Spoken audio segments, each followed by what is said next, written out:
Jazeera প্রান্তে খুঁটি বাড়িয়ে সংশোধন করা গেলেও মা প্রান্তে ভাঙতেই হচ্ছে পদ্মা সেতু রেল প্রকল্পের দুটি পিলার। বাস্তবায়ন হলে দূর হবে নকশা জটিলতা। বিশ্বসেরা চাঙ্গি বিমানবন্দরের আদলে তৈরি হচ্ছে শাহজালাল বিমানবন্দরের তৃতীয় টার্মিনাল। থাকছে আন্তর্জাতিক মানের সব সেবা, পরিচালিত হবে স্বয়ংক্রিয়ভাবে। 10 বছরের রেকর্ড ভাঙা তুষারপাতে বিপর্যস্ত সুইডেন। ট্রেন চলাচল বন্ধের পাশাপাশি রেড অ্যালার্ট জারি। ফ্রান্স, স্পেন সহ বিভিন্ন দেশে পরিস্থিতির অবনতি।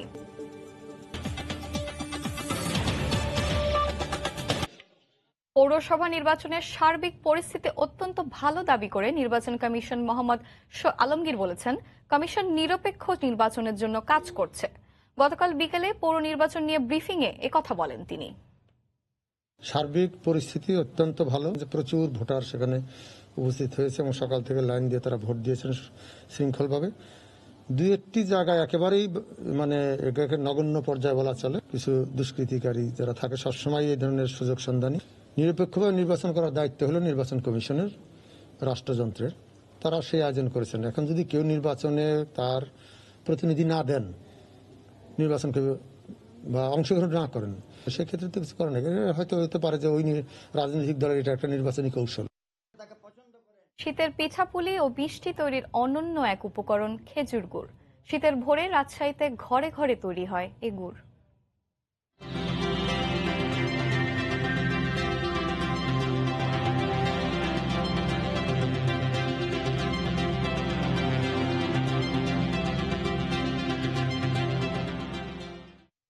গুড় তৈরি থেকে বিপণন প্রক্রিয়া নিয়ে রিপোর্ট থাকছে সংবাদের পরের অংশে।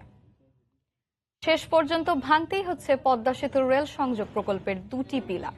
জাজিরা প্রান্তের পিলারে খুঁটি বাড়িয়ে সংশোধন করা গেলেও মা প্রান্তে পিলার ভাঙার কোনো বিকল্প নেই রেল মন্ত্রণালয়ের হাতে।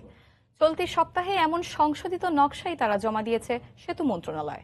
এর ফলে দূর হতে যাচ্ছে পদ্মা সেতুর দুই প্রান্তের রেল ভায়াডাক্টের পিলারে নকশা নিয়ে অনিশ্চয়তা। সাইফুল ইসলামের ছবিতে রিপোর্ট এহসান জুয়েলের।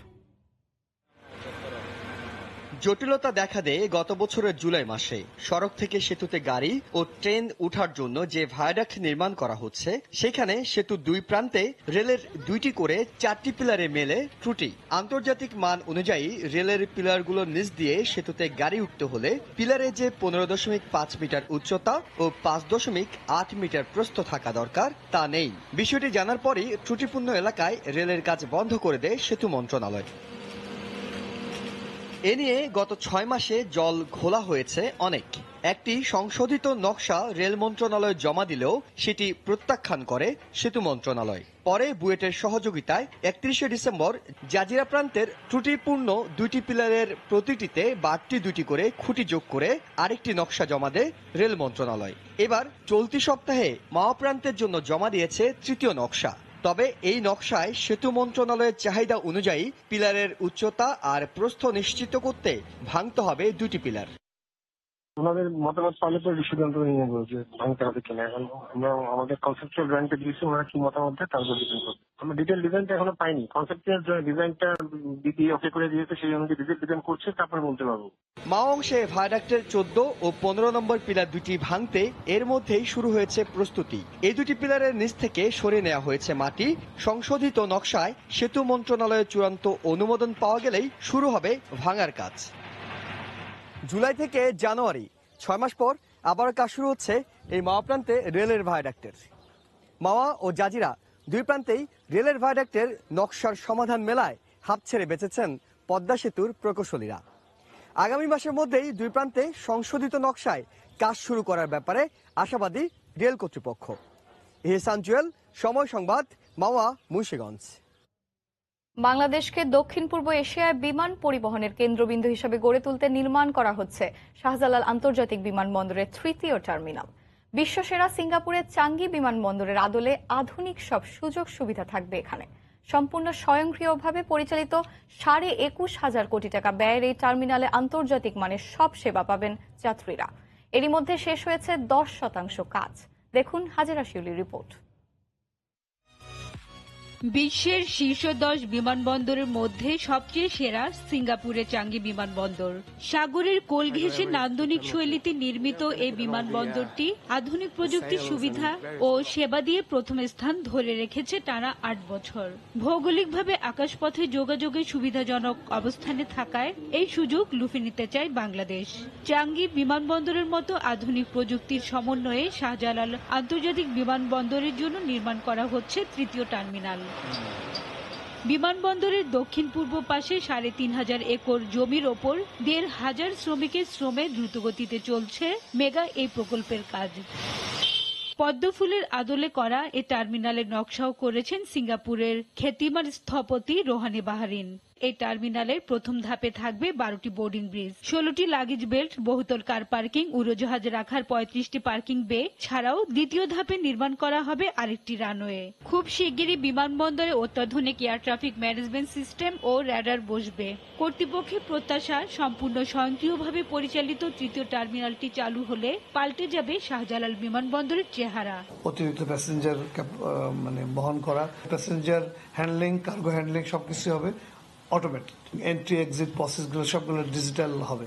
তো এটা হবে একেবারে যে কোনো বিশ্বের অত্যাধুনিক বিমানবন্দরের সমতুল্য একটা বিমানবন্দর।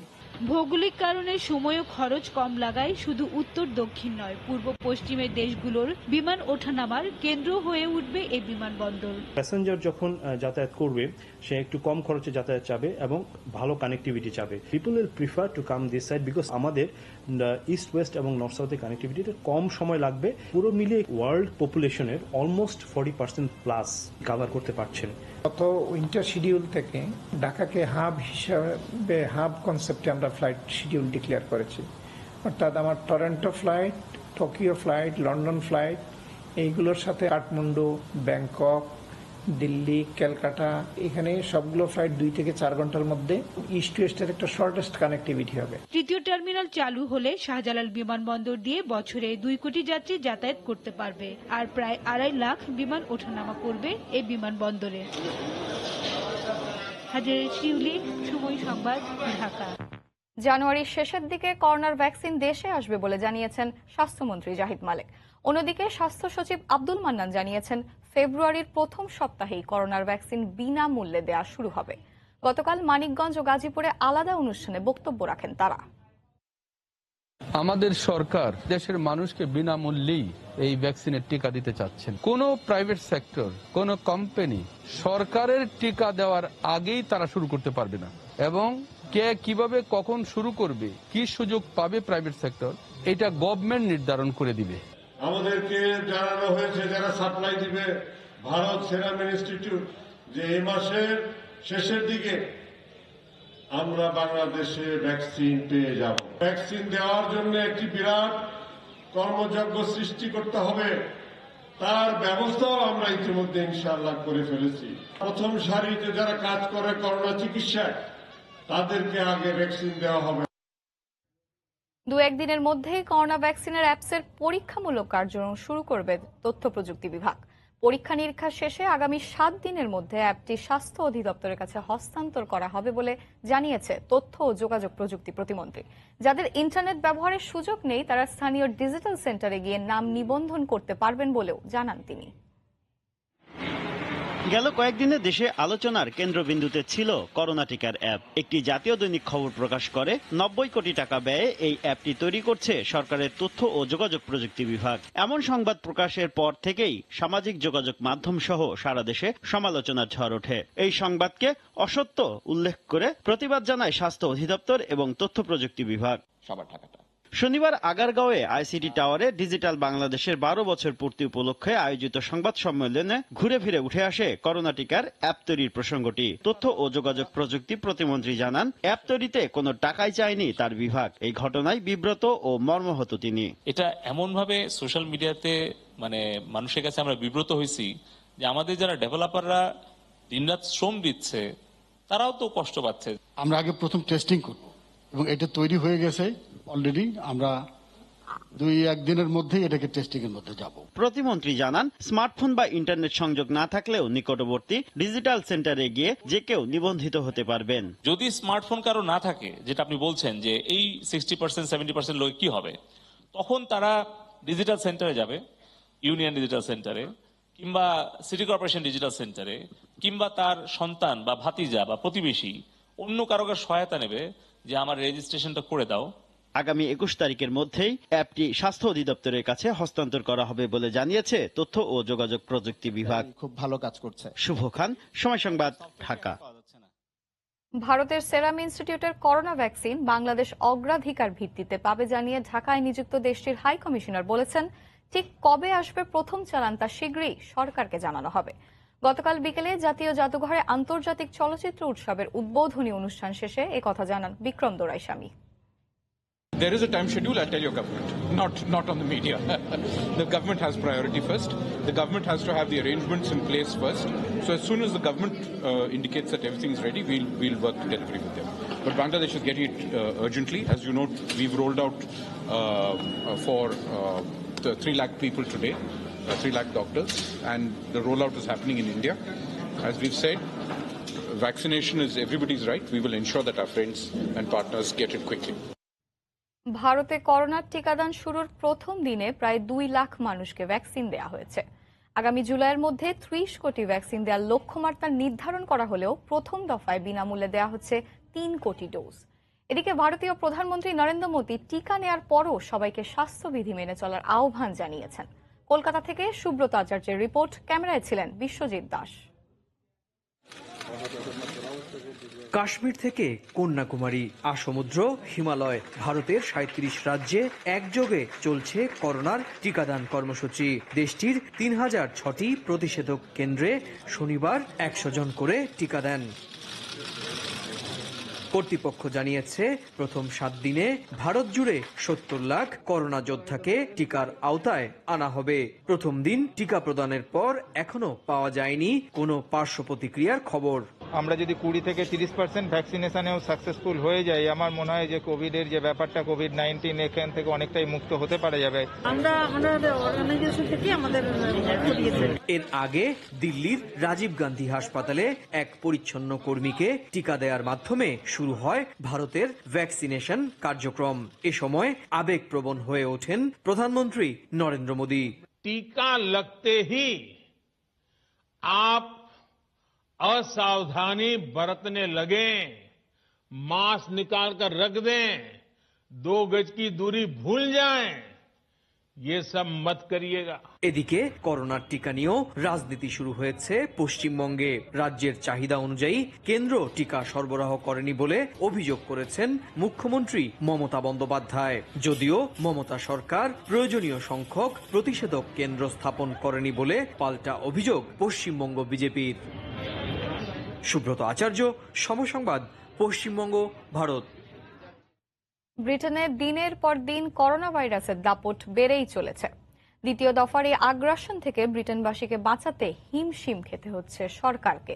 ব্রাজিলের নতুন ধরনের করোনা ভাইরাস ব্রিটেনে শনাক্ত হয়। সোমবার থেকে সব ধরনের ভ্রমণে নিষেধাজ্ঞা আরোপ করেছেন প্রধানমন্ত্রী বরিস জনসন। এরপরও প্রশ্ন উঠেছে ব্রিটিশ প্রশাসনের ধীর গতির পদক্ষেপ ও সমন্বয় নিয়ে। লন্ডন থেকে শোয়েব কবিরের রিপোর্ট। ব্রাজিলে ছড়িয়ে পড়া করোনা ভাইরাসের নতুন ধরন শনাক্ত হয়েছে ব্রিটেনেও, আর তাই বাড়তি উদ্বেগে ব্রিটিশ প্রশাসন। ঝুঁকি থেকে রক্ষা পেতে সোমবার থেকে ব্রিটেনে ভ্রমণ নিষেধাজ্ঞা জারি করেছেন প্রধানমন্ত্রী বরিস জনসন। আগামী 15 ফেব্রুয়ারি পর্যন্ত কার্যকর থাকবে এটি। This is not the time for the slightest relaxation of our national resolve and our individual efforts. হাসপাতালগুলোতে রোগীদের চাপ সামাল দিতে পারছেন না ব্রিটেনের স্বাস্থ্য বিভাগ। প্রতিদিন গড়ে 4000-এর বেশি মানুষ হাসপাতালে ভর্তি হচ্ছেন, যা গত সপ্তাহের তুলনায় 35% বেশি। করোনার এমন সংকটকালীন পরিস্থিতিতে ব্রিটিশ প্রশাসনের সমন্বয় নিয়ে প্রশ্ন উঠেছে। করোনা ভাইরাসের ব্যাপারে গভর্নমেন্টের অনেক ব্যর্থতা, বিশেষ করে যে সংশ্লিষ্ট মন্ত্রণালয়, হেলথ মিনিস্ট্রি ওখানে বেশ কিছু ব্যর্থতা আছে রাইট ফ্রম দ্য বিগিনিং। গত বছরের শেষ থেকেই কিন্তু একটা জল্পনা কল্পনা চলছিল যে British prime minister Boris Johnson যে কোনো সময় কিন্তু ওনার ক্যাবিনেট একটা রিশাফল করবে। দেশের বাইরে থেকে করোনার নতুন ধরন যেন ব্রিটেনে সংক্রমিত হতে না পারে সেজন্য বাড়তি পদক্ষেপ নেওয়া হচ্ছে বলে জানিয়েছে কর্তৃপক্ষ। করোনা ভাইরাসের সংক্রমণের হার কমানোর পাশাপাশি অর্থনৈতিক চালিকা শক্তিকে স্থির রাখতে হলে ব্রিটিশ সরকারকে আরো সুসমন্বয়ভাবে পরিকল্পনা গ্রহণ করতে হবে। তা না হলে এই যুদ্ধে জয়ী হতে অনেকটাই বেগ পেতে হবে। শোয়েব কবির, সময় সংবাদ, লন্ডন। এদিকে করোনার কারণে ভবিষ্যৎ নিয়ে শঙ্কায় আছেন অস্ট্রেলিয়া প্রবাসী শিক্ষার্থীরা। এ বিষয়ে বিস্তারিত জানাতে সিডনি থেকে সরাসরি যুক্ত হচ্ছেন সহকর্মী SM আমিনুল রুবেল। সরাসরি চলে যাচ্ছি তার কাছে। রুবেল। ধন্যবাদ এশা। শুভ সকাল। অস্ট্রেলিয়ার জন্য শুভ সকাল চলছে প্রতিদিনই। এখন পর্যন্ত যদিও পুরো অস্ট্রেলিয়ার করোনা পরিস্থিতির আপডেট আমাদের কাছে সকালে এসে পৌঁছেনি, তবে গতকালকে পর্যন্ত কিন্তু অস্ট্রেলিয়ার করোনা পরিস্থিতি যথেষ্ট ভালো ছিল। গতকালকে অস্ট্রেলিয়াতে মাত্র একজন করোনা আক্রান্ত হয়েছে এবং তার আগের দিন একজনও করোনা আক্রান্ত হয়নি। অস্ট্রেলিয়াতে প্রবাসী বাংলাদেশিরা এই মুহূর্তে অনেক ভালো অবস্থায় আছে। তার ভিতরে বেশিরভাগই কিন্তু ইন্টারন্যাশনাল স্টুডেন্ট যারা বাংলাদেশ থেকে পড়তে আসে। এই মুহূর্তে অনেক বাংলাদেশি স্টুডেন্ট, ইন্টারন্যাশনাল স্টুডেন্ট অস্ট্রেলিয়ার বিভিন্ন শহরে বিভিন্ন ইউনিভার্সিটিতে পড়তে এসেছে, তারা এখানে অবস্থান করছে। তারা কেমন আছে যদি বলা যায় দুটো ভাগে আমাকে আলাদাভাবে বলতে হবে। প্রথমত হচ্ছে অস্ট্রেলিয়া কিন্তু খুব সফলতার সাথে করোনা মোকাবেলা করে যাচ্ছে। আপনারা জানেন যে তৃতীয় পর্যায়ে করোনাও এই মুহূর্তে চলছে অস্ট্রেলিয়াতে, করোনা ধাক্কা। কিন্তু এখন পর্যন্ত পুরো অস্ট্রেলিয়াতে মাত্র 909 জন মারা গেছে। গত 3 মাসে মারা গেছে মাত্র একজন, এবং কোনো বাংলাদেশি এখন পর্যন্ত করোনা আক্রান্ত হয়ে মারা যায়নি। শিক্ষার্থীদের ভিতরে কয়েকজন করোনা আক্রান্ত হয়েছিল, যে খবরটি আমরা পেয়েছিলাম মেলবোর্নে এবং সিডনিতে। তারা কিন্তু তাদের রিটেল শপে চাকরি করার সময় অথবা তারা নার্সিং জব করার সময় দু একজন আক্রান্ত হয়েছিল। তারা কিন্তু দ্রুতভাবে সুস্থ হয়ে চিকিৎসা নিয়ে তাদের স্বাভাবিক কর্মযজ্ঞে আবারও ফিরে গেছে। তো এখন পর্যন্ত নতুন করে অস্ট্রেলিয়ার বাংলাদেশি শিক্ষার্থী করোনা আক্রান্ত অবস্থায় আছে এরকম কোনো খবর আমাদের কাছে নেই। বাংলাদেশি শিক্ষার্থীরা শারীরিকভাবে সুস্থ আছে, তবে মানসিকভাবে কতটুকু তারা ভালো আছে এই মুহূর্তে সেটি বলা দুষ্কর। তবে তারা খুব বেশি ভালো অবস্থায় নেই এটি বলা যায়। বিশেষ করে অস্ট্রেলিয়ার সাথে বাংলাদেশের স্বাভাবিক যে বর্ডারটি সেটি কিন্তু এই মুহূর্তে বন্ধ আছে। এটি কিন্তু অনির্দিষ্টকালের জন্য বন্ধ আছে। সরকার কিন্তু প্রতিনিয়তই এটির আপডেট দিচ্ছে যে কখন বা কোন মাসে থেকে অস্ট্রেলিয়ার সাথে বিভিন্ন দেশের বর্ডারের যে যোগাযোগটি সেটি কিন্তু হয়তো ওপেন হতে শুরু করবে। এই মুহূর্তে অনেক বাংলাদেশি শিক্ষার্থী যারা অস্ট্রেলিয়া ভিসা নিয়ে আছে তারা কিন্তু বাংলাদেশের থেকে অনলাইনে ক্লাস করছে এবং অস্ট্রেলিয়াতে ঢুকতে তারা পারেনি। অস্ট্রেলিয়াতে এই মুহূর্তে যারা আছে অনেকে কিন্তু বাংলাদেশে যেতে পারেনি, কারণ তাদেরকে উপযুক্ত কারণ না দেখিয়ে বাংলাদেশ ভ্রমণ করতে দেওয়া হচ্ছে না। বিশেষ করে বাংলাদেশে গেলে তাদের জন্য আবার ফিরে আসা এই মুহূর্তে অনেকটাই কঠিন। তো বছরের এই প্রথম সেমিস্টারে অনেকেই আশা করেছিল যে অন্তত অস্ট্রেলিয়াতে প্রথম সেমিস্টারে অস্ট্রেলিয়াতে আসতে পারবে তারা পড়াশোনার জন্য। ফেব্রুয়ারি মার্চ থেকে যে সেমিস্টারটা শুরু হয়, তো সেটির সম্ভাবনা অন্তত মেলবোর্ন এবং সিডনি শহরে একদমই ক্ষীণ। অন্যান্য ছোট ছোট শহরগুলোতে অস্ট্রেলিয়া সরকার বা সেখানে রাজ্য সরকার কিন্তু চেষ্টা করছে শিক্ষার্থীদেরকে নিয়ে আসার, কিন্তু বড় শহরগুলোতে সেই সম্ভাবনা একেবারেই কম। কারণ অস্ট্রেলিয়া সরকার এই করোনা পরিস্থিতির ধাক্কা সামলে ওঠার জন্য যতদিন সময় লাগে ততদিন সময় নিতে তারা বদ্ধপরিকর। একজন মানুষের যেন মারা না যায়, এটি হচ্ছে এই সরকারের এই মুহূর্তে মেইন টার্গেট।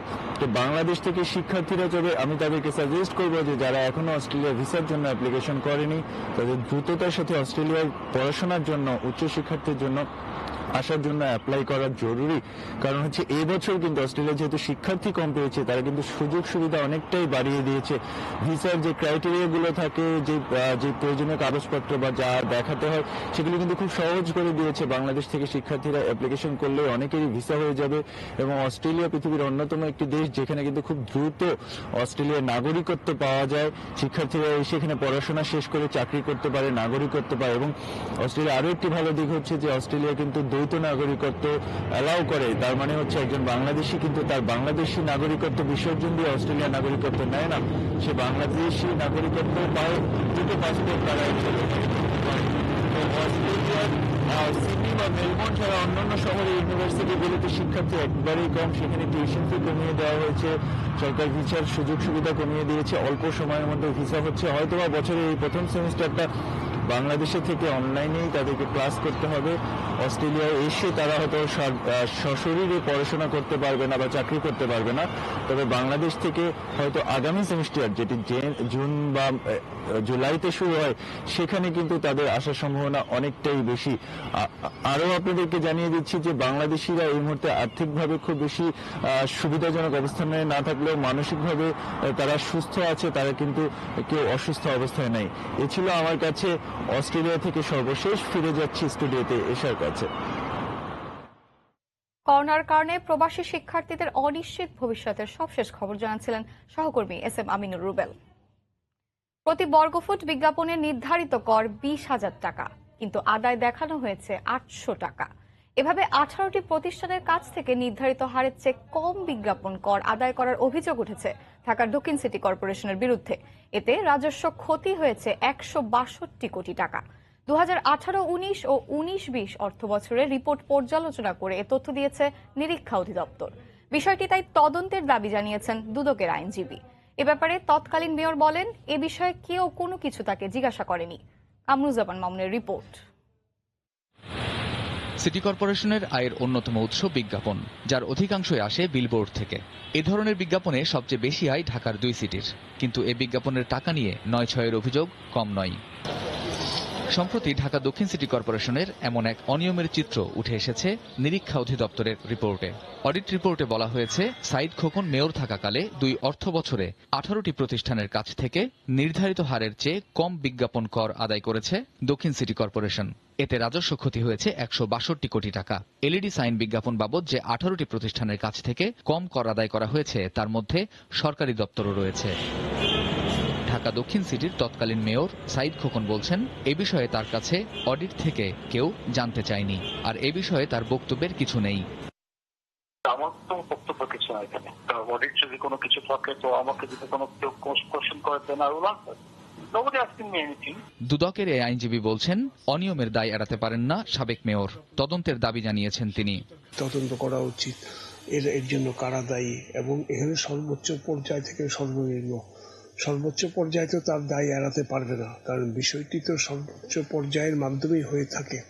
ঢাকা সিটি কর্পোরেশনের যিনি ধরেন মেয়র, উনিও ওনার দায়িত্ব এড়াতে পারেন না। তো এই বিষয় একটি ইনকোয়ারি কমিটির মাধ্যমে জিনিসটি প্রমাণ করা উচিত। পাবলিক মানি যদি মিসইউজ হয়ে থাকে, অবশ্যই আইন তার নিজস্ব গতিতে চলবে। যদিও এ বিষয়ে ঢাকা দক্ষিণ সিটি কর্পোরেশনের কোনো বক্তব্য পাওয়া যায়নি। কামরুজ্জামান মামুন, সময় সংবাদ, ঢাকা। ঢাকা দক্ষিণের সাবেক এবং বর্তমান মেয়র একে অপরের বিরুদ্ধে দুর্নীতির যে অভিযোগ করেছেন, তা প্রমাণিত হলে প্রচলিত আইনে রাষ্ট্র ব্যবস্থা নেবে বলে জানিয়েছেন স্থানীয় সরকার মন্ত্রী তাজুল ইসলাম। গতকাল রাজধানীর ওয়াসা ভবনে এক অনুষ্ঠানে যোগ দিয়ে একথা বলেন মন্ত্রী। সাইদ খোকন সাহেব আগে মেয়র ছিলেন, আর এখন বর্তমান মেয়র আমাদের ব্যারিস্টার ফজলুল তাপস। তো দুইজন ভিন্ন মানুষ, স্বাভাবিকভাবে দুইজনের দৃষ্টিভঙ্গিগত কোথায় কোথায় পার্থক্য হতে পারে, এবং সেজন্য তাদের মধ্যে কিছু মতপার্থক্যজনক কিছু কথাবার্তা আমরা শুনতেছি। আমরা আশা করি একটা সময়ের ব্যবধানে এটা সমাধান হয়ে যাবে। দুর্নীতির অভিযোগ উত্থাপিত হতে পারে, এবং যদি কোথায় হয় এবং যদি কোথায় তদন্ত সাপেক্ষে পাওয়া যায়, সেটা রাষ্ট্রের প্রচলিত আইন অনুযায়ী সবাই তার দ্বারা নিয়ন্ত্রিত হবে। ভোরের সময় আরও থাকছে। চট্টগ্রামে বঙ্গবন্ধু শিল্পনগরে গড়ে উঠেছে একের পর এক শিল্প কারখানা। চলতি বছরের মাঝামাঝি উৎপাদনে যাচ্ছে বাংলাদেশ এবং জাপানের 2টি স্টিল মিল।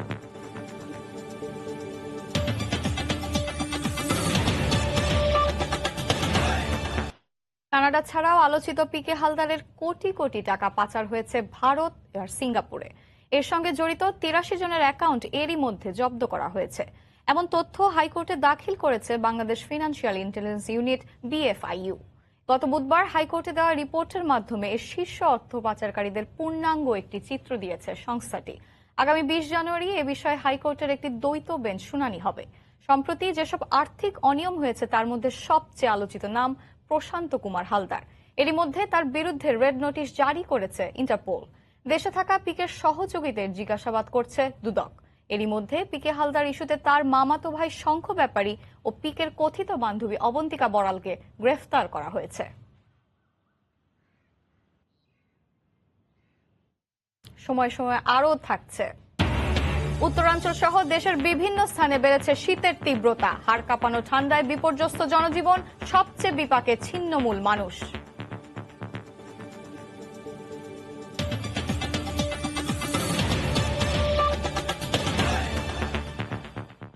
করোনায় স্থবিরতা কাটিয়ে অবশেষে 2.5 লাখ কোটি টাকার বিনিয়োগ লক্ষ্যমাত্রা নিয়ে বঙ্গবন্ধু শিল্পনগরে গড়ে উঠেছে একের পর এক শিল্প কারখানা।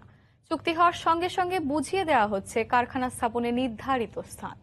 চলতি বছরের মাঝামাঝি উৎপাদনে যাচ্ছে বাংলাদেশ এবং জাপানের 2টি স্টিল মিল। নূর জামাল আতিকের ক্যামেরায় কমল দের দুপর্বের ধারাবাহিক প্রতিবেদনের আজ দেখুন প্রথম পর্ব। শ্রমিকদের শোরগোল, গাড়ি আর যন্ত্রের শব্দের সরগরম। একসময়ের পানিতে ডুবে থাকা চরাঞ্চল এখন দেশের সর্ববৃহৎ শিল্পনগরী মিরেশ্বরাই ইকোনমিক জোন। জাতির জনকের নামকরণে নাম দেওয়া হয়েছে বঙ্গবন্ধু শিল্পনগর। করোনার কারণে আটকে যাওয়া কাজ এগিয়ে নিতে শ্রমিকদের চেষ্টার কোনো কমতি নেই। প্রতিদিন কোনো না কোনো প্রতিষ্ঠান ঘটা করে তার কারখানা স্থাপনের ভিত্তিপ্রস্তর স্থাপন করছে। চরের মাটিতে কাটা হচ্ছে কারখানা স্থাপনের খুশির কেক। আবার কোনো কোনো প্রতিষ্ঠানের শীর্ষ কর্মকর্তারা আসছেন কাজের অগ্রগতি দেখতে। যখন ফরেন ইনভেস্টমেন্ট আসবে দেখবেন তাদের সঙ্গে সঙ্গে অনেকগুলি লোকাল ইন্ডাস্ট্রি এবং মাল্টিপ্লায়ার ইফেক্ট হিসেবে অনেকগুলো ডেভেলপ হয়ে যাবে। 2 বছরের কম সময় ধরে চলে আসছে দেশের সর্ববৃহৎ এই শিল্পনগরী গড়ে তোলার কাজ। ইতিমধ্যে এখানে বিনিয়োগে আগ্রহী হয়ে উঠেছে বিদেশি নানা প্রতিষ্ঠান। আগামী 5 বছরের বিনিয়োগের পরিমাণ 3 লাখ কোটি টাকা ছাড়িয়ে যাওয়ার আশা কর্তৃপক্ষের। 2030 সন নাগাদ যখন এই শিল্পনগর বাস্তবায়নটা শেষ হবে তখন এখানে মিনিমাম 25 থেকে 30 বিলিয়ন ডলারের বিনিয়োগ হবে এবং এখানে কমপক্ষে 15 লক্ষ মানুষের সরাসরি কর্মসংস্থান হবে। সবশেষ তথ্য অনুযায়ী বঙ্গবন্ধু শিল্পনগরে চীনের মালিকানাধীন কেমিক্যাল কারখানা, জাপানের স্টিল, ভারতের রং, বাংলাদেশের সুতা তৈরি কারখানা স্থাপনের কাজ চলছে দ্রুত গতিতে। বলতে গেলে অনেকটা গল্পের মতো শোনাবে। এই জায়গায় এক সময় 5 থেকে 10 ফুট পর্যন্ত পানিতে তলিয়ে থাকতো, আর জোয়ার হলে পানির উচ্চতা আরো বেড়ে যেত। কিন্তু সে জলাভূমি এখন 8 থেকে 10 ফুট পর্যন্ত উঁচু করা হয়েছে। আবার এই মাটি আনা হয়েছে বঙ্গোপসাগর থেকে।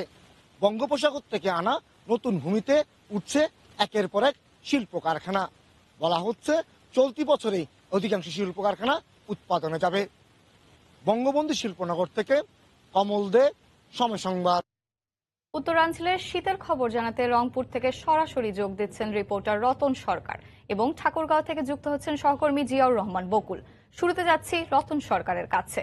রতন, আসলে আবহাওয়া অফিসের সঙ্গে গত রাত্রে তাদের দেওয়া তথ্য অনুযায়ী আজ কিন্তু এই মুহূর্তে রংপুরে তাপমাত্রা 11 ডিগ্রি সেলসিয়াস এবং এই 11 ডিগ্রি সেলসিয়াসের কম বেশি করে উঠানামা করছে। কিন্তু এখানে যে কথাটি বলা হয়েছে যে এই তীব্র শীত অনুভূত হবার মূল কারণটি হচ্ছে যে এখানে কনকনে হাওয়া, দমকা হাওয়া বয়ে যাচ্ছে। বলা হচ্ছে যে আকাশ আংশিক মেঘাচ্ছন্ন রয়েছে এবং এই পরিস্থিতি এটি কিন্তু আরো 2-1 দিন বিরাজ করবে এবং তারপরই হয়তো বা আস্তে আস্তে করে তাপমাত্রা বাড়বে এবং শীতের তীব্রতা কমতে থাকবে। এই পরিস্থিতিতে আসলে এই অঞ্চলে যে নিম্ন আয়ের মানুষ তারা কিন্তু প্রচন্ড শীতের মধ্যে কষ্ট দুর্ভোগ পোহাচ্ছে। আমরা যদি একটু দেখি আসলে এখনো পর্যন্ত কিন্তু প্রচন্ড কুয়াশা বয়ে যাচ্ছে এবং গত রাতভর তীব্র কুয়াশা ঝরেছে গোটা অঞ্চলটিতে। এখানে কুয়াশার সঙ্গে দমকা বাতাস, বলা হচ্ছে যে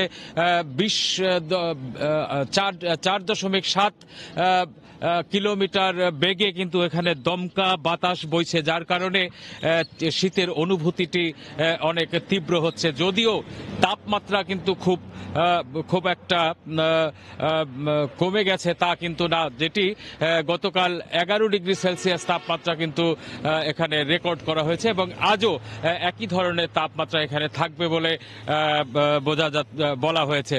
আমরা যদি দেখি মানুষের অবস্থা এমনই দুর্বিষহ হয়ে উঠেছে যে মানুষ রাস্তার ধারেও কিন্তু কোনো কিছুর অপেক্ষা করতে গিয়ে রাস্তার ধারে দাঁড়িয়ে থেকে কিন্তু তারা চেষ্টা করছে যে একটু খড়কুটো জ্বালিয়ে আগুনের উত্তাপ নেওয়ার জন্য, তাদের শীতের তীব্রতা থেকে রক্ষা পাওয়ার জন্য মানুষের কিন্তু প্রাণান্তকর চেষ্টা চলছে। এখনো পর্যন্ত মহাসড়কে যানবাহনগুলো চলাচল করছে কিন্তু হেডলাইট জ্বালিয়ে, কারণ খুব কাছাকাছি থেকেও খুব কাছের কোনো কিছুই কিন্তু আসলে দৃশ্যমান হচ্ছে না, মানুষ দেখতে পাচ্ছে না। এখানে তীব্র কুয়াশা ঝরছে।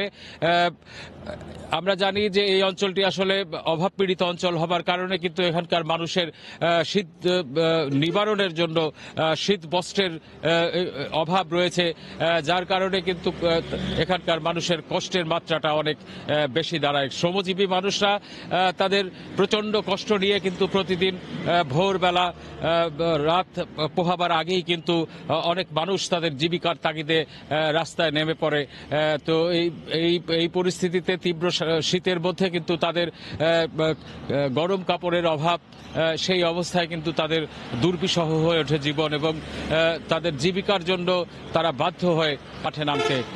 গত কয়েকদিনের শীতের তীব্রতা বাড়ার সঙ্গে সঙ্গে কিন্তু এই অঞ্চলে শীতজনিত নানান রোগবালাই ছড়িয়ে পড়েছে এবং আমরা যে খবর পেয়েছি সেটি হচ্ছে যে এই অঞ্চলের যে সরকারি হাসপাতালগুলো রয়েছে সেখানে কিন্তু শীতজনিত রোগে আক্রান্ত মানুষের রোগীর সংখ্যা ক্রমান্বয়ে বৃদ্ধি পাচ্ছে এবং এরই মধ্যে কিন্তু রংপুর মেডিকেল কলেজ হাসপাতালে অসংখ্য মানুষ, বিশেষত শিশু এবং বয়স্ক মানুষরা কিন্তু তারা এখানে শীতজনিত নানান রোগে, জ্বর সহ বিভিন্ন রোগে, সর্দি কাশি সহ বিভিন্ন রোগে কিন্তু আক্রান্ত হয়ে রংপুর মেডিকেলে ভর্তি হয়েছে।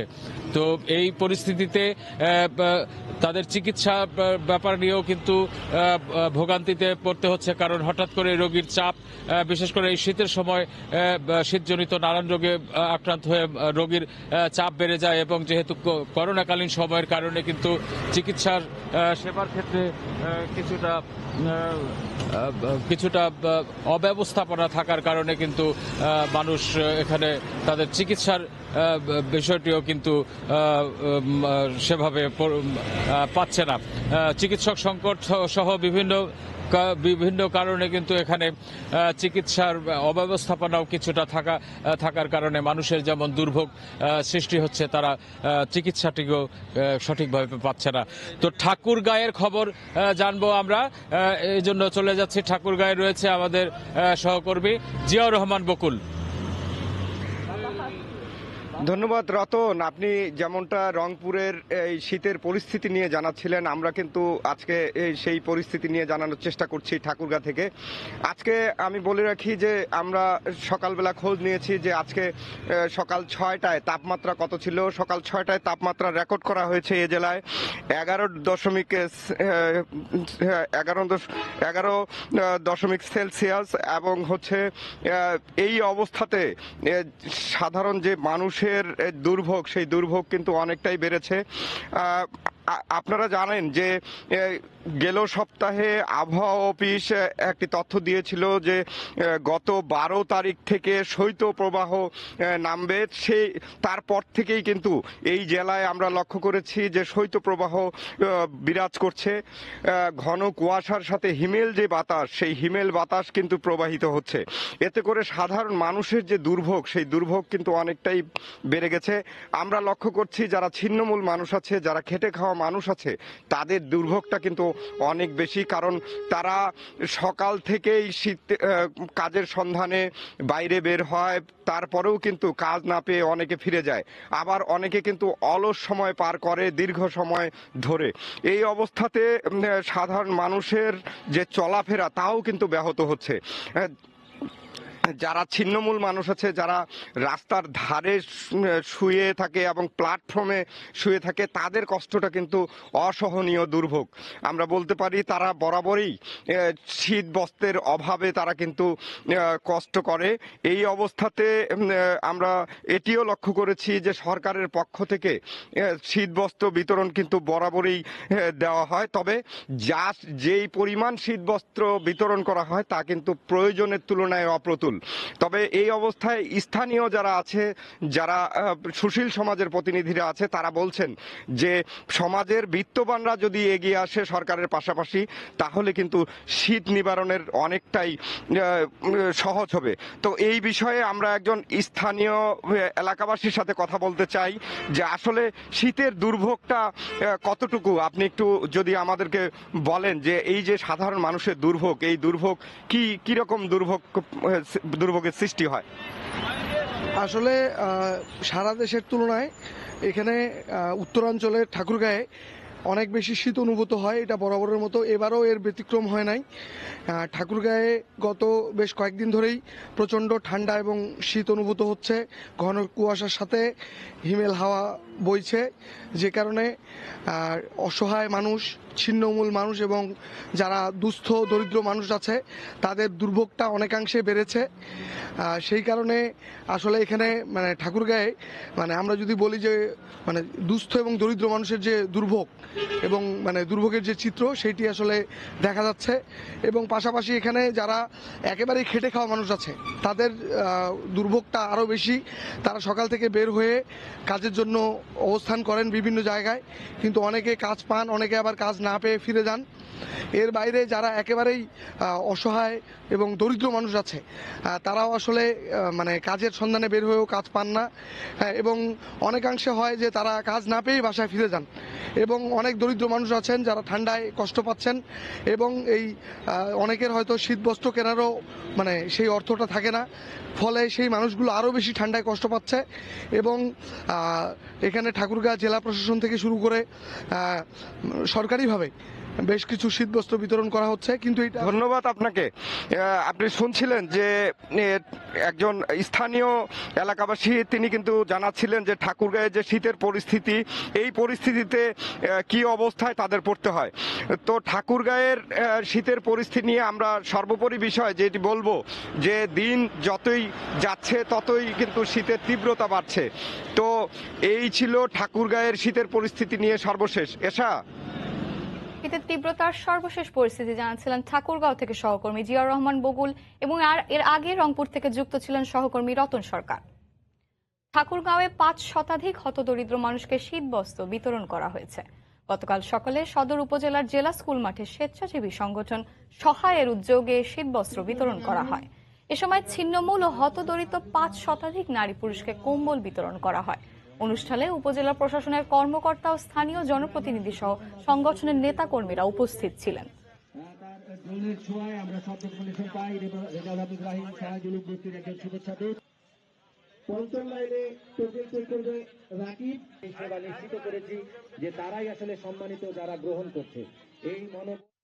শীতের পিঠাপুলি ও মিষ্টি তৈরির অনন্য এক উপকরণ খেজুর গুড়। রাজশাহী অঞ্চলে পর্যাপ্ত খেজুর গাছ থাকায় শীতের ভোরে ঘরে ঘরে তৈরি হয় এই গুড়। স্থানীয় চাহিদা মিটিয়ে পাঠানো হচ্ছে দেশের বিভিন্ন প্রান্তে। কৃষকরা বলছেন উৎপাদনের পাশাপাশি ভালো দামও পাচ্ছেন তারা। বিস্তারিত রাকিবুল হাসানের রিপোর্টে। কুয়াশার চাদরে মোড়ানো ভোর, সূর্যের আলোর ছটায় দিন জানান দিচ্ছে। তখনই গাছিরা ব্যস্ত খেজুরের রস সংগ্রহে। রস নামিয়ে নিয়ে যান গুড় তৈরির প্রক্রিয়ায় ব্যস্ত চুলার কাছে। রস ছাঁকনি দিয়ে ছেঁকে শুরু হয় জাল দিয়ে গুড়ের দানা তৈরি। রসের ঘ্রাণ টিকিয়ে রাখা গুড় তৈরির মুন্সিয়ানা। তবেই বাজারে দাম বাড়ে গুড়ের। রামায়ণের পর কয়েক কেজি জাল দেওয়ার পর ফ্রেশ করি, আস্তে আস্তে জাল দিয়ে গুড় জমা ফেলা দিই। পিওর গুড় করতে হলে খালি রস ভালোভাবে জাল দিয়ে তৈরি করতে হবে। কেজি 5 চিনি ওর মধ্যে ঢাল দিই, গুড়টা ওইভাবে খড়ি করে পাটারি তৈরি করা হয়। চিনি না দিলে এই গুড়টা অত্যন্ত স্বাদ লাগে, খেতে ভালো লাগে। শনিবার আর মঙ্গলবার গুড় বেচতে আসি, আপনার 90, 80, 75 এরকম বিক্রি হয়।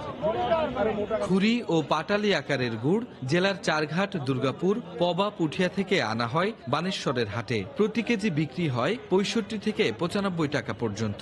এখান থেকেই জেলার গুড় দেশের বিভিন্ন প্রান্তে নিয়ে যান ব্যাপারীরা। হলো একরকম প্রথমে কালার, গুড়ের রংটা দেখি, গুড়ের দানা আর হলো ঘ্রাণ, এই তিনটা দেখার পরে আপনার হলো কিনি। আমরা গুড় কিনি, ধরেন মানুষের হাটে গুড় কিনি, বাজার বরাবর কিনি, হয়তো 5 টন 7 টন 8 টন গুড় কিনে আমরা ঢাকা চালান দিই।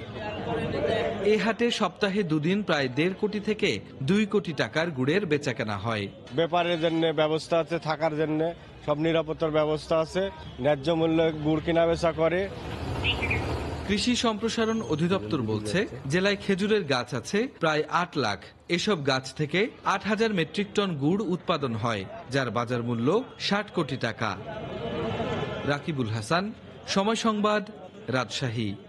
কিশোরগঞ্জের পাইকারি হাট বাজারে বেড়েছে শীতকালীন সহ সব ধরনের সবজির সরবরাহ, তাই দামও কমেছে। এতে পাইকার ও খুচরা বিক্রেতারা লাভবান হলেও লোকসানে কৃষকরা। জেলা প্রতিনিধি নূর মোহাম্মদের পাঠানো তথ্য ও ছবি নিয়ে রিপোর্ট। সকাল সকাল সবজি কেনাবেচার ধুম পড়ে কিশোরগঞ্জের বড় বাজারে। জমি থেকে তুলেই টাটকা শিম, ফুলকপি, লাউ, বরবটি সহ নানা ধরনের সবজি কৃষকরা নিয়ে আসেন হাটে। দূর দূরান্তের পাইকার ও খুচরা বিক্রেতা ছাড়াও সাধারণ ক্রেতারাও ভিড় করেন সবজি কিনতে। বাজারে পর্যাপ্ত সরবরাহ থাকায় সবজির দাম কম হওয়ায় ক্রেতারা খুশি হলেও লোকসান গোনার কথা বলছেন বিক্রেতারা। মালের আমদানি খুব বেশি, মালের দাম কম। পেঁয়াজের দাম হলো 30 টাকা, আর এই আলুর দাম হলো 16 টাকা, আর মরিচ হলো 220 টাকা পাল্লা। মরিচ আমরা মারাই আনছি, এত প্রচুর করো, এর থেকে 40 টাকা কেজি বিক্রি করলে পোষে না। বড়বাজারে 50টি আড়তে প্রতিদিন 60 থেকে 70 লাখ টাকার সবজি কেনাবেচা হয় বলে জানায় আড়ত কমিটি। 70 থেকে 80 লক্ষ টাকার মাল বিক্রি হয়, কিন্তু বিক্রি হওয়ার বর্তমানে বাজার দর কমে যাওয়াতে এখন এই 50-55 এরকম আমদানি হয়। 100 বছরই পুরনো এই বাজারে প্রতিদিন সকাল 7টা থেকে 9টা পর্যন্ত কেনাবেচা চলে। সময় সংবাদ, কিশোরগঞ্জ।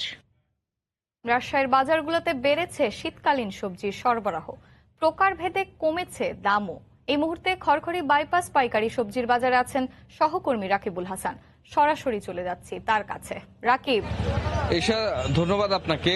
রাজশাহীর যে সবজির হাটে আমরা এসেছি, খড়খড়ি হাট, সেখানে আমরা যেটি লক্ষ্য করছি গেল সপ্তাহের থেকে কিন্তু এই সপ্তাহে সবজির যে আমদানি সেটি কিন্তু অনেক বেশি বেড়েছে এবং এই সবজির কিন্তু নতুন নতুন কিছু সবজিও আমরা এখানে দেখছি এবং সেই সবজিগুলো আমরা কিছুক্ষণ আগে যারা এখানকার কৃষকরা আছেন, ব্যবসায়ীরা আছেন, তাদের থেকে যেই দামগুলো জানছিলাম, সেক্ষেত্রে একটি সবজির দাম 20 থেকে 30 টাকার মধ্যে থাকলেও অধিকাংশ সবজি কিন্তু আসলে 5 থেকে 8 টাকার মধ্যে আসলে বিক্রি হচ্ছে।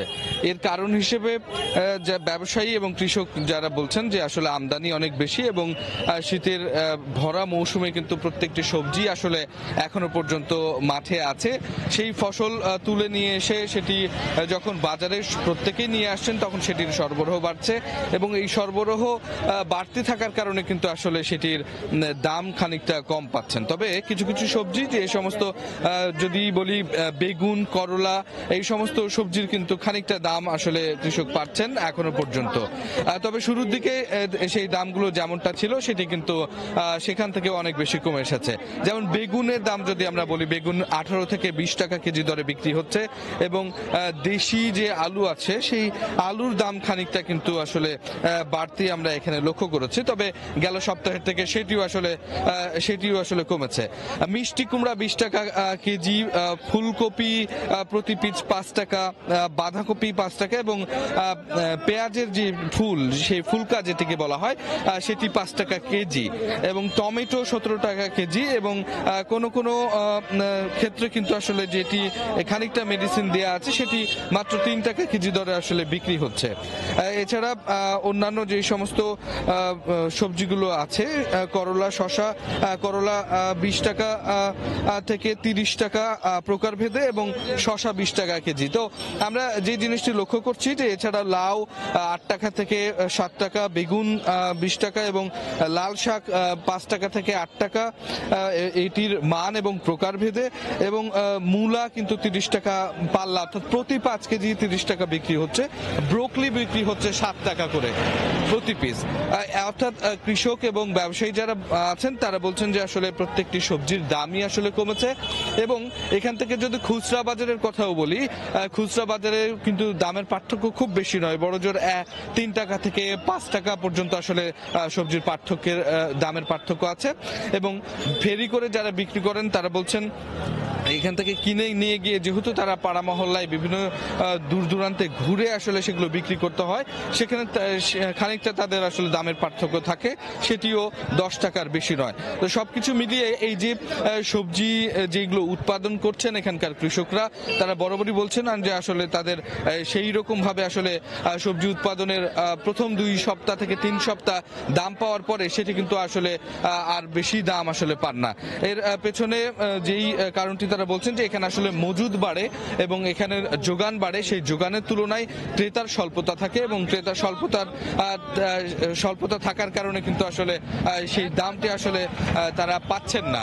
তো এই ক্ষেত্রে এর আগেও আমরা এখানকার যারা ইজারাদার আছেন, ব্যবসায়ী যারা আছেন, বিভিন্ন ব্যবসায়ী সংগঠন যারা আছেন, তারা বরাবরই দাবি করে আসেন এখানকার কৃষি কর্মকর্তা বা আঞ্চলিক যে বাজার কর্মকর্তা আছেন তাদের কাছে যে এখানে আসলে সবজি সংরক্ষণ ব্যবস্থা করা এক, আর দ্বিতীয়ত আসলে বাইরে এই সবজিগুলো পাঠানোর সুযোগ করে দেওয়ার যদি কোনো ব্যবস্থা থাকতো তাহলে হয়তো তারা এখানে অনেক বেশি ক্রেতা পেতেন, বাইরের ব্যাপারী পেতেন এবং এর মধ্য দিয়ে কিন্তু আসলে সবজির দাম খানিকটা পেত। এবং এইরকম আসলে দাম না পাওয়ার কারণে অনেকেই বলছেন যে তারা প্রত্যেক বছরই কিন্তু তাদের যে সবজির উৎপাদন, সেই সবজির উৎপাদনে খানিকটা কম সময় দিচ্ছেন এবং তাদের যে পরিমাণ জমিতে আসলে সবজি উৎপাদন তারা করেন সেই রকম সবজি কিন্তু আসলে তারা উৎপাদনে আগ্রহী হচ্ছেন না। তো রাজশাহীর আজকের পাইকারি সবজি বাজারে কিন্তু আসলে অনেকটাই পানির দরেই সবজি বিক্রি হচ্ছে এবং এটি প্রায় সকাল 9টা পর্যন্ত কিন্তু এই বাজার চলবে। তো এই ছিল রাজশাহী সবজি বাজার থেকে আমার কাছে সর্বশেষ। রাজশাহীর বাজার থেকে শীতকালীন সবজি সরবরাহের সবশেষ খবর জানাচ্ছিলেন সহকর্মী রাকিবুল হাসান। ঘন কুয়াশার কারণে পাটুরিয়া দৌলতদিয়া নৌরুটে ফেরি চলাচল বন্ধ রয়েছে। এই মুহূর্তে মানিকগঞ্জের পাটুরিয়া ঘাট এলাকায় আছেন সহকর্মী মোহাম্মদ ইউসুফ আলী। সরাসরি চলে যাচ্ছি তার কাছে। ইউসুফ,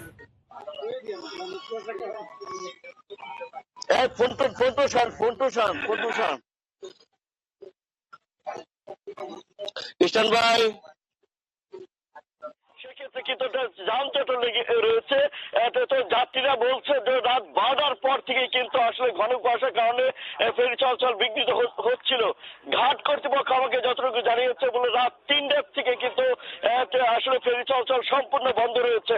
তবে এখন এই মুহূর্তে কিন্তু মাঝ হইতে ছোট বড় 86টি যানবাহন নিয়ে ছোট বড় 5টি ফেরিতে মাঝ হইতে আটকা রয়েছে। তবে এখানে যারা নারী, শিশু থেকে শুরু করে যারা যাত্রী রয়েছে তারা কিন্তু এই তীব্র শীতে কিন্তু চরমটা একটি কষ্ট করছে। তারা কিন্তু এই মুহূর্তে কিন্তু এই পাটুরিয়া ঘাট থেকে কিন্তু মানিকগঞ্জের সর্বত্রই 14 ডিগ্রি সেলসিয়াসের তাপমাত্রা বিরাজ করছে। সেই ক্ষেত্রে কিন্তু তীব্র কনকনে শীতে শিশু, নারী এবং যাত্রী যারা রয়েছে তারা কিন্তু কষ্ট করছে। এদিকে পাটুরিয়া দৌলতদিয়া নৌটে যে রাতের দিকে খুব ভোরে যে সবজিগুলোটা আসলে পাটুরিয়া হয়ে দৌলতদিয়া হয়ে যে ঢাকা দিকে যে চলাচল করে সেই সবজিবাহী যানবাহনগুলো সম্পূর্ণ কিন্তু আটকে রয়েছে। যার জন্য কিন্তু ব্যবসায়ীরা আমাকে বলছে যে তারা কিন্তু আসলে লসের সম্মুখীন হবে যদি দীর্ঘক্ষণ একটু ঘন কুয়াশার কারণে যদি ফেরি চলাচল বন্ধ থাকে। তো এই মুহূর্তে যদি আমি একজন যাত্রীর সাথে কথা বলি তাহলে আসলে এই মুহূর্তে তাদের কি কি কষ্ট হচ্ছে আমি আসলে জানার চেষ্টা করব। এটা আসলে কি কি কষ্ট হচ্ছে। আমরা রাত 12টা থেকে এখানে জামিয়ে পড়ে আছি। কুয়াশার কারণে কুয়াশার কারণে আমাদের গাড়ি ঘোড়া বন্ধ রয়েছে, ফেরি বন্ধ করছে। এই কারণে গাড়ি চলাচল বন্ধ রয়েছে। আমরা 12টা থেকে এখানে জামিয়ে পড়ে আছি। কুয়াশার কারণে আমাদের গাড়ি ঘোড়া বন্ধ রয়েছে, ফেরি বন্ধ করছে। এই কারণে গাড়ি চলাচল বন্ধ রয়েছে। জামে আছি আর কি। তো শুনছিলেন তো এই সাথে তো আসলে এটা চরম একটা যে দুর্ভোগ তা কিন্তু এখানে রয়েছে। এই ছিল আমার কাছে পাটুরিয়া ঘাট থেকে সর্বশেষ অবস্থা। ঈশা। পাটুরিয়ার দৌলতদিয়া নৌ রুটে ফেরি চলাচলের সবশেষ খবর জানাচ্ছিলেন সহকর্মী মোহাম্মদ ইউসুফ আলী। তীব্র শীতে কাকটাকা ভরে জেলে ও পাইকারদের হাতটাকে সরগরম আরিচাঘাটের মাছের আড়ত। দাম কম হলেও পদ্মা যমুনায় বড় বড় মাছ ধরে খুশি জেলেরা। বড় বড় মাছের সরবরাহ বাড়ায় কম দামে পেয়ে ভিড় করেন সাধারণ ভোক্তাও। আর এখান থেকে মাছ কিনে লাভবান হচ্ছেন রাজধানী সহ জেলার পাইকাররা। মানিকগঞ্জ থেকে মোহাম্মদ ইউসুফ আলীর তথ্য ও ছবি নিয়ে রিপোর্ট। কনকনে শীতে ভোরেই জেলে ও পাইকারদের হাক ডাকে সরগরম মানিকগঞ্জের যমুনা পাড়ের ঐতিহ্যবাহী আরিচা ঘাটের মাছের আড়ত। পদ্মা, যমুনা, ইছামতি সহ জলাশয়ের দেশীয় শোল, বোয়াল, আইড়, বাগার, ইলিশ ও মৃগেল সহ নানা প্রজাতির মাছের সরবরাহ রয়েছে বেশ। দাম কম পেলেও জালে মাছ ধরা পড়ায় খুশি জেলেরা। নদীর মাছ আড়তে আসায় ভিড় করছেন ক্রেতারা। ভালো মাছ পাইতেছি ও আসলে নদীতে অনেক শীত, এখন শীতের মধ্যে মাছ মারা খুব কষ্ট। আমাদের চলাফেরা খুব কষ্ট হয়েছে। মাছ এখন বর্তমান মেলা বেশি, মাছ পেয়ে আরাম পাইতেছি, কিন্তু মাছের দাম খুব কম। নদীর নানান প্রজাতির মাছ পাওয়া যায়, যেটা চাষ করা মাছ নয়। এই আড়ত থেকে কম দামে কিনে ঢাকা সহ বিভিন্ন স্থানে বিক্রি করে লাভবান হচ্ছেন বলে জানান পাইকাররা। পদ্মা যমুনা মাছ পাওয়া যায়, দামে মানে সস্তা। ঠিক আছে, আমি ঢাকা মিরপুরে মাছ বিক্রি করি। মাছ দাম কম দেখে এখানে মাছ কিনি। বেচা বেশি করে লাভবান, কোন রকম সংসার চলে। 200 বছরের ঐতিহ্যবাহী শিবালয়ের আরিচা ঘাটের এই মাছের আড়তে পানি নিষ্কাশন সহ নানা সমস্যার কথা জানিয়েছেন আড়ত কমিটি। পানি নিষ্কাশনের সমস্যা, তারপরে বাজারে বৃষ্টি আসলে পানি পড়ে, বিভিন্ন সমস্যায় আমরা জর্জরিত। যমুনা পাড়ের পুরনো এ মাছের আড়তে 1/2 শতাধিক আড়তদার এবং রাজধানী সহ জেলার 3 শতাধিক পাইকার এখানে আসেন। প্রতিদিন 50 থেকে 60 লাখ টাকার মাছ বেচা কেনা হয়। সময় সংবাদ, মানিকগঞ্জ। মুন্সিগঞ্জের মাওয়া মৎস্য আড়তে ইলিশ, পাঙ্গাস, আইশ সহ হরেক রকমের মাছে ভরপুর। সকাল থেকেই হাটটাকে বিক্রি হচ্ছে। এই মুহূর্তে সেখানে আছেন সহকর্মী নাসিরউদ্দিন উজ্জ্বল। সরাসরি চলে যাচ্ছি তার কাছে। উজ্জ্বল, যে মাঘের যে হাড় কাঁপানো শীতে এর মধ্যে কিন্তু ভোরের আলো ফোটার আগে থেকেই হাটটাকে এই যে মাওয়া মৎস্য আড়তে মাছ বিক্রি চলছে। এখানে আজকে ইলিশের সয়লাভ হয়ে গেছে, প্রচুর ইলিশের সরবরাহ। এই ইলিশের সরবরাহ বেড়ে জায়গায় আজকে কিন্তু ইলিশ সস্তায় বিক্রি হচ্ছে। 1 কেজি আকারের ইলিশগুলো বিক্রি হচ্ছে 600 থেকে 650 টাকা কেজি ধরে, এবং বড় আকারের ইলিশগুলো বিক্রি হচ্ছে 800 থেকে 900 টাকা কেজি দরে। এই যে মাওয়া মৎস্য আড়ত, সেখানে আজকে কিন্তু গেল পৌষ সংক্রান্তি গিয়েছে, তারপর থেকে যে 3 দিন ধরে যে জেলে সম্প্রদায় তারা জাল পালন করছেন। তো ওই জেলে সম্প্রদায়ের জেলেরা কিন্তু মাছ ধরা থেকে বিরত রয়েছেন, এবং তারা ওইসব পাইকার যারা রয়েছেন তারা কিন্তু মাছ ক্রয় করতে আসছেন না। সে কারণেই কিন্তু এই যে ইলিশের দাম পড়ে যাওয়ার কারণ বলে বলছেন এখানকার আড়তদাররা। ইলিশের পাশাপাশি প্রচুর মাছের সরবরাহ আছে, যে ওই সম্প্রদায় মাছ না ধরলেও কিন্তু অন্য সম্প্রদায় যারা রয়েছেন তারা মাছ শিকার করছেন এবং মাছ কেনাবেচা করছেন, কিন্তু পাইকারের সংখ্যা কমে গিয়েছে। তারা বলছিলেন যে এই মাঘ মাসের 3 দিন ধরে এই সমস্যা থাকবে তাদের, এবং আগামীকাল থেকে কিন্তু তারা আবার এই কেনাবেচা শুরু করবেন। এই মাওয়া মৎস্য আড়তে আজকে কিন্তু বড় আকারের যে বাঘা, আইড়, বোয়াল, এই রুই, কাতল সহ অনেক ধরনের মাছ উঠেছে। কিন্তু আজকে মূল যে বিষয়টি লক্ষ্য করা যাচ্ছে যে ইলিশ, প্রচুর ইলিশ আমরা লক্ষ্য করছি, যে এই ইলিশগুলো কিন্তু ভোরের আলো ফোটার আগেই বিক্রি হয়ে যায়, কিন্তু পাইকার না আসবার কারণে কিন্তু সেটি বিক্রি হয়নি, এবং এই সস্তায় তারা বিক্রি করছেন। এই অঞ্চলে কিন্তু 10,000-এরও বেশি নিবন্ধিত জেলে রয়েছে। এই নিবন্ধিত জেলেদের অধিকাংশই কিন্তু এই ইলিশ শিকারের সঙ্গে জড়িত, এবং তারা বলছিলেন যে মা ইলিশ যে রক্ষা অভিযান সেটি সফল হবার কারণে কিন্তু পদ্মায় এত বড় বড় ইলিশ তারা পাচ্ছেন, এবং ইলিশের পাশাপাশি তারা প্রচুর পাঙ্গাস পাচ্ছেন, বড় কাতল মাছ পাচ্ছেন, এখানে বাগাইর উঠছে, বোয়াল উঠছে এবং পুরো আড়ত জুড়ে যে মাছের মেলা সেটি কিন্তু আমরা লক্ষ্য করছি। এবং আজকে এই যে মাছের মেলায় তারা বলছিলেন যে 7,500 টাকায় তারা কিনেছেন 15 কেজির একটি বাগা আইর, যেটির দাম হাঁকছেন তারা 8,500 টাকা। এখানে আরেকটি বোয়াল উঠেছে, সেটিও বড় আকারে বোয়াল, সেটি তারা বলছিলেন 13,000 টাকা বলছেন, কিন্তু তারা এটি 11,000 টাকা কিনেছেন জেলেদের কাছ থেকে। এরকম নানা রকমের মাছে মাছে ভরে গেছে। দেশীয় প্রজাতির যে মাছ এখানে রয়েছে এবং এই দেশীয় প্রজাতির সব রকমের মাছ কিন্তু এই বাজারে উঠছে। এবং বিশেষ করে সাগরের পোনা নামে একটি নতুন মাছ এই মৌসুমটায় উঠে, সেটি সাগরের পোনা বললেও সেটি কিন্তু এই পদ্মায় পাওয়া যাচ্ছে এবং এই সুস্বাদু সাগরের পোনার চাহিদাও এখানে প্রচুর। এবং এই যে মৎস্য আড়ত, এই মৎস্য আড়তে কিন্তু 29টি আড়ত এবং 150 বিক্রেতা রয়েছে। তারা এই যে সূর্য উঁকি দেওয়ার আগেই এই হাটে কিন্তু মাছ নিয়ে আসেন এবং এই ক্রেতা বিক্রেতার হাটটাকে মুখরিত হয়ে ওঠে এই মাওয়া মৎস্য আড়ত। এবং দেশ সেরা এই ইলিশের আড়তে এই বেচা কিনাকে ঘিরে একরকম এই 2 ঘন্টায় কিন্তু তারা বলছিলেন যে প্রায় কোটি টাকার বেচা কিনা করেন। এই ছিল এই মাওয়া মৎস্য আড়তের সর্বশেষ এশা। মাওয়া মৎস্য আড়তে মাছের সরবরাহের সবশেষ খবর জানাচ্ছিলেন সহকর্মী নাসির উদ্দিন উজ্জ্বল। করোনার ভ্যাকসিন নেওয়ার ক্ষেত্রে ভয়ের কোনো কারণ নেই বলে জানিয়েছেন পানি সম্পদ প্রতিমন্ত্রী জাহিদ ফারুক শামীম। ভ্যাকসিন দেওয়ার ক্ষেত্রে সঠিক লোক নির্ধারণ করা গেলে সফলতা আসবে বলে মনে করেন তিনি।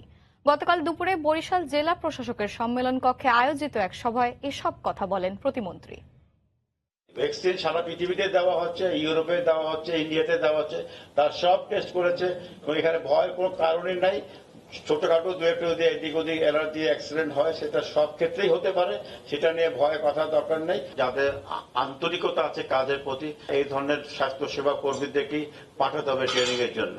একটা লোককে ট্রেনিং দিলে তার কাজের প্রতি আন্তরিকতা, তার মনের ভিতরে ভয় আছে করোনা নিয়ে, সে সমস্ত লোককে ট্রেনিং দিয়ে কোনো লাভ হবে না। কিন্তু 16 জানুয়ারিকে শহীদ মুক্তিযোদ্ধা দিবস ঘোষণার দাবিতে চট্টগ্রামে মানববন্ধন করেছে স্থানীয় মুক্তিযোদ্ধারা। গতকাল সকালে চট্টগ্রাম প্রেস ক্লাবের সামনে কর্মসূচির আয়োজন করা হয়।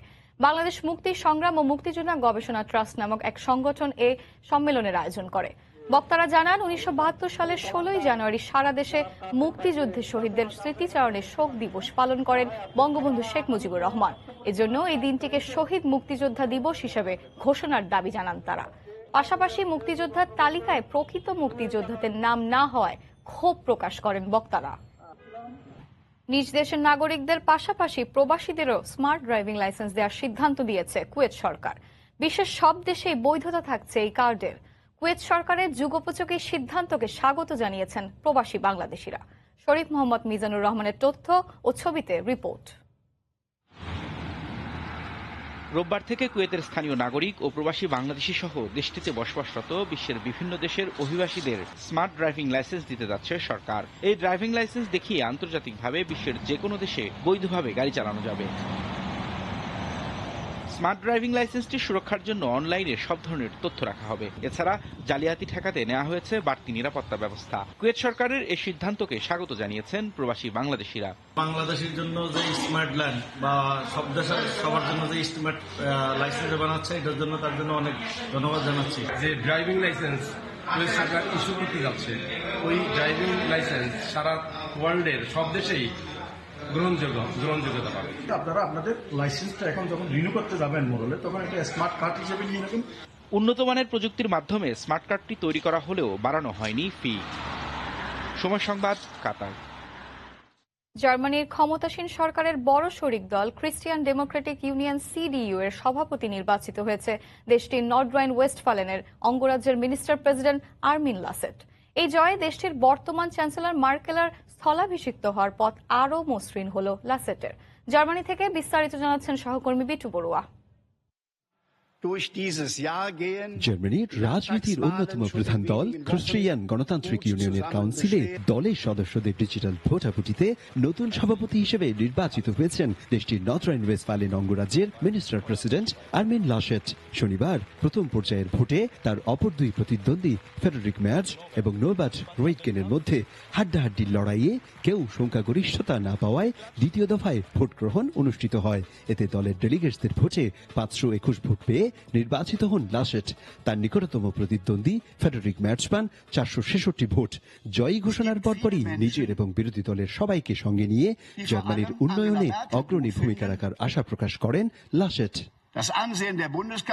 দেশের উন্নয়নের জন্য যা কিছু করতে হয় তা সবকিছু করতে চাই। সারা বিশ্বে অ্যাঙ্গেলা মার্কেল যে কারণে পরিচিত তা হলো বিশ্বাস। এবার জনগণের বিশ্বাস অর্জন করতে হবে সিডিইউকে। কেন্দ্রীয় নির্বাচনে চ্যান্সেলরের আসনও জয় করতে হবে আমাদের।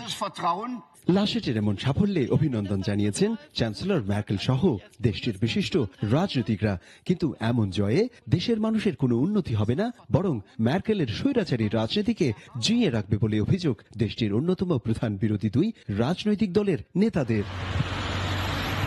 দেশটির বর্তমান চ্যান্সেলর আঙ্গেলা ম্যার্কেলের আসনটি দখল করতে নিয়ম অনুযায়ী আসন্ন জাতীয় নির্বাচনে নিজ দলের অন্যান্য প্রতিদ্বন্দ্বীর পাশাপাশি অন্য দলগুলোর সাথে লড়াই করার কোনো বিকল্প নেই বলছেন সাধারণ নাগরিকরা। শুধু জার্মানি নয়, ইউরোপীয় ইউনিয়নের 27টি দেশের সাথে সাথে বিশ্ব রাজনীতিতেও রয়েছে জার্মানির এই খ্রিস্টিয়ান গণতান্ত্রিক দলটির ব্যাপক প্রভাব। তবে সভাপতি পদটির সাথে সাথে চ্যান্সেলর হিসেবে নতুন কেউ আসবে কিনা সেটি সময়ই নির্ধারণ করবে বলছেন রাজনৈতিক বিশ্লেষকরা। জার্মানির বার্লিন থেকে বিটু বড়ুয়া, সময় সংবাদ। নেইল পলিশের সাথে নারীর নখের সখ্যতা হাজার বছরেরও বেশি সময়ের। তবে একটি সময় শুধু রাজ পরিবারের সদস্যরাই এটি ব্যবহার করতেন।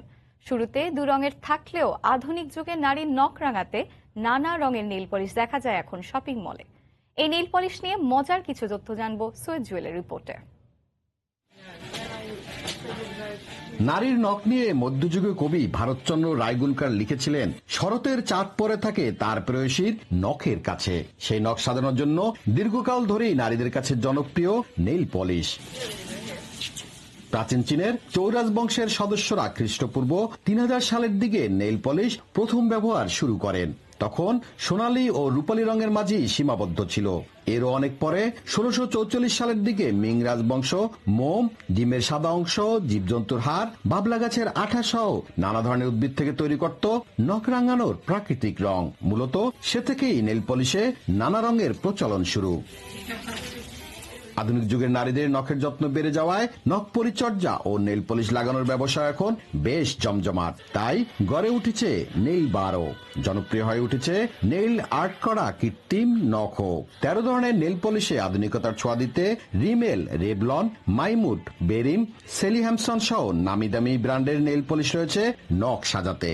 তবে বেশি করে গাঢ় রঙের নেইল পলিশ ব্যবহার করলে নখে স্থায়ীভাবে দাগ পড়ে, এমনকি নখ নষ্ট হয়ে যাওয়ারও আশঙ্কা থাকে।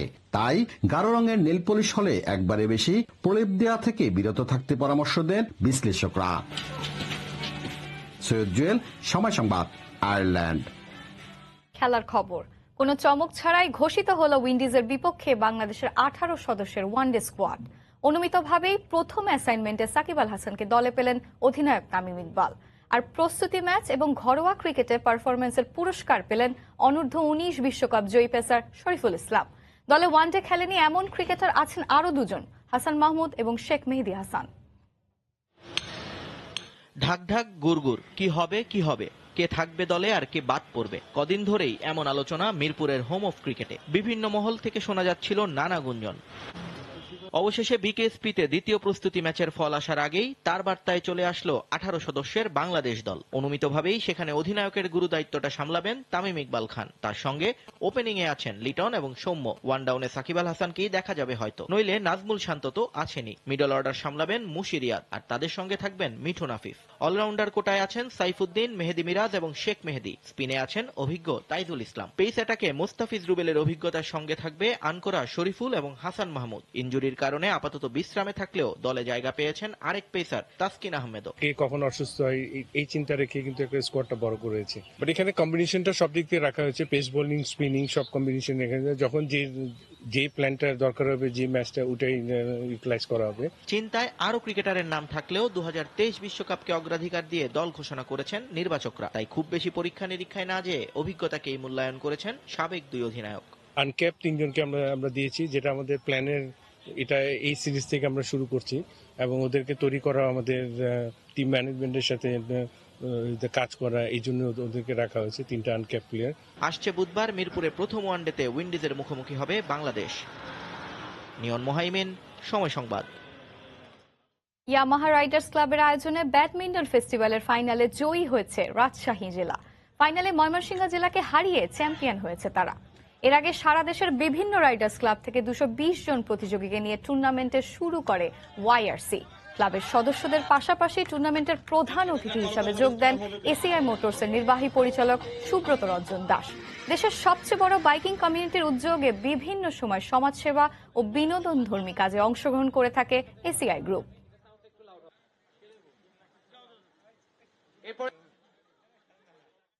সাভারে বিকেএসপিতে দ্বিতীয় প্রস্তুতি ম্যাচে মিরাজ একাদশকে 8 উইকেটে হারিয়েছে তামিম একাদশ।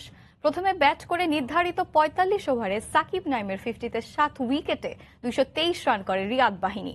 জবাবে অধিনায়কের ব্যাটে ভর করে জয়ের বন্দরে পৌঁছে যায় দল তামিম একাদশ। আনুষ্ঠানিকভাবে না হলেও বিসিবি নির্বাচকরা গেল সপ্তাহে জানিয়েছিলেন ওয়ানডের চূড়ান্ত দল ঘোষণা 16 জানুয়ারি থেকে একদিন এগিয়ে নেওয়া হতে পারে, কিন্তু সেটা হয়নি। দ্বিতীয় প্রস্তুতি ম্যাচ দেখেই দল ঘোষণা করেছেন নান্নু বাশাররা। জানা গেছে তাসকিন আহমেদ বিবেচনায় ছিলেন আগেই। বিকেএসপিতে এই পেসারের ফিটনেস পর্যবেক্ষণ করে সন্তুষ্ট হয়েছেন দুই নির্বাচক। যার জন্য ছিল অপেক্ষা সেই তাসকিন 7 ওভারে 45 রান দিয়ে নিয়েছেন 1 উইকেট। তবে তামিম শান্তদের দিনে জিততে পারেনি তার দল। বিকেএসপির 4 নম্বর মাঠে সকালে টসও হেরেছিল তারা। তামিমদের আমন্ত্রণে আগে ব্যাটিংয়ে নেমে শুরুটা অবশ্য খারাপ হয়নি মিরাজদের। ইয়াসির আলী রাব্বি 24 রানে আউট হলেও আরেক ওপেনার নাইম শেখ মাঠ ছেড়েছেন 50 করেই। আন্তর্জাতিক ক্রিকেটে ফেরার আগে শেষ প্রস্তুতি ম্যাচে রানের দেখা পেয়েছেন সাকিব, খেলেছেন 52 রানের ইনিংস। জবাব দিতে নেমে অনায়াসে জিতেছে তামিম ইকবাল একাদশ। ওপেনিংয়ে তামিম লিটন গড়েন 77 রানের জুটি, 48 রান করে সাজঘরে ফেরেন লিটন। এরপর অধিনায়ককে সঙ্গ দেন নাজমুল হোসেন শান্ত। 61 রান করে শান্ত আউট হলে 119 রানের জুটি ভাঙে। সেঞ্চুরির পথে এগোচ্ছিলেন তামিম, তবে সতীর্থদের ব্যাটিংয়ের সুযোগ করে দিতে 80 রান করে স্বেচ্ছায় অবসরে যান তিনি। মাকসুম আলম খান, সময় সংবাদ। ভোরের সময় শীর্ষ সংবাদ জানিয়ে দিচ্ছি আর একবার। বিশ্বসেরা টাঙ্গী বিমানবন্দরের আদলে তৈরি হচ্ছে শাহজালাল বিমানবন্দরের 3য় টার্মিনাল। থাকছে আন্তর্জাতিক মানের সব সেবা, পরিচালিত হবে স্বয়ংক্রিয়ভাবে। জাজিরা প্রান্তে খুঁটি বাড়িয়ে সংশোধন করা গেলেও মাওয়া প্রান্তে ভাঙতেই হচ্ছে পদ্মা সেতু রেল প্রকল্পের 2টি পিলার। বাস্তবায়ন হলে দূর হবে নকশা জটিলতা। 10 বছরের রেকর্ড ভাঙা তুষারপাতে বিপর্যস্ত সুইডেন। ট্রেন চলাচল বন্ধের পাশাপাশি রেড অ্যালার্ট জারি। ফ্রান্স, স্পেন সহ বিভিন্ন দেশে পরিস্থিতির অবনতি। এই ছিল ভোরের সময়, সঙ্গে থাকুন সময়ের।